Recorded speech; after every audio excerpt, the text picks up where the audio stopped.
it is your buddy, Peace and Harmony, with you here today. Much love going out to all the beautiful, empowered harmonizers. We're zooming in and focusing in on a great viewer question, and that is, how can I stop faulting myself? How can I stop beating myself up after I've been through a real roller coaster of a relationship? So I think that's a great viewer question, because when you're in a relationship with a difficult or toxic or manipulative individual, it's almost required.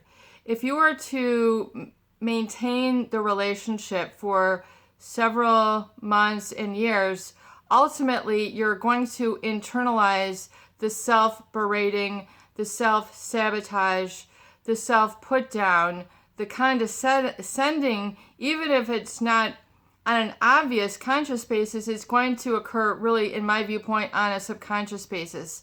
The relationship almost requires it, that you put yourself down or feel lesser than yourself to keep the relationship at the status quo, to keep it where it is.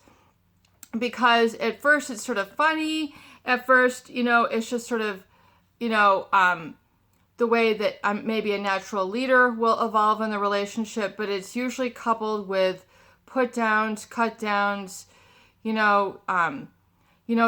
really are, and then followed by something negative. And this person gets away with such insults because they feel that they are entitled to treat people this way. If they are really truly narcissistic and have a pathological sense of self-importance, and they really don't really care or factor in their supply and their feelings, as long as you're there to satisfy one of their needs, then everything is going to be okay. But usually it means a shortcoming, and really you internalize a self-deprecating attitude.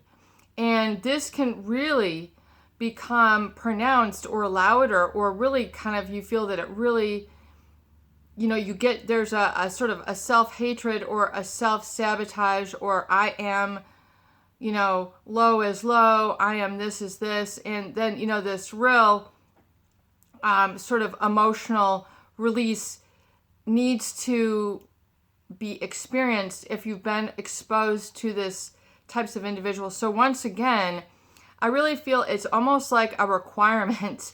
If you're going to stay in a relationship with someone who is abusive, condescending, critical, and you think that you can just handle it, oh, it's funny, it doesn't really matter, in one ear and out the other, there's part of you that is really being slowly crippled or eaten away by this, and you're eventually going to internalize it. And once again, it might not be on an everyday conscious basis, but at some point it's going to come up.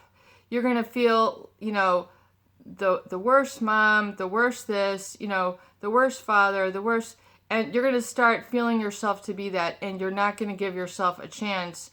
And oftentimes that self-sabotage will be very difficult to get through. So realize that this is like an after effect, a result of being around and exposed to these types of people. That's why it's so very important that you get away from the source of the abuse and get some distance, get some space, get some experience under your belt, get some time away, break the routine and that sort of stimulus, so that you can mellow out and stop engaging in that self-deprecating behavior. Even if it becomes, like a joke, oh, I'm so stupid, I'm so dumb, I'm so lazy, I'm so unmotivated, ha ha ha ha ha, you're the one with the talent, the strength, who can cook, who can do the shopping, who can earn the money, who can pay the bills, who can do the internet, who knows technology. Usually there's this having to stroke their ego and self-deprecate simultaneously. So this becomes a very unhealthy habit. And so you can unlearn and unwind this maladaptive self-reference, self-deprecating. It's not funny when you then begin to truly feel like this, because you have a deficit of being exposed to healthier validation and healthier mirroring. So become very attuned and really dial it in when you look at your self-sabotaging, self-limiting beliefs. Ask yourself, where did I pick this up? Where did I first hear this? Where did I learn to treat myself this way? When did it all begin? What caused it to continue?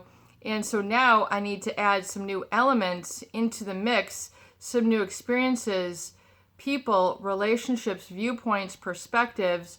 I need to broaden it from the one-track mind that can basically be that self-deprecating train of thought. You've got to get off, even if it's become a rut, even if you feel, if it's been a long time, you really sort of need to sort of jump the tracks and get out of that and ask yourself, when did it start?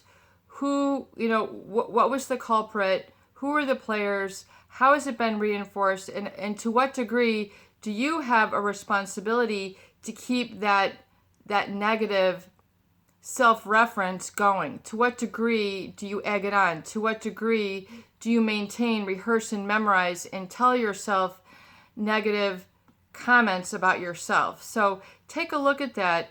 And I think once you're able to realize that and then let it go, you'll be able to open up much more space for unconditional positive self-regard, which is really the beginning of your peace. It's your buddy, Peace and Harmony, with you here today. And I hope that these videos do help. Please share and please subscribe for more great tools, videos, discussion, and support. Peace out.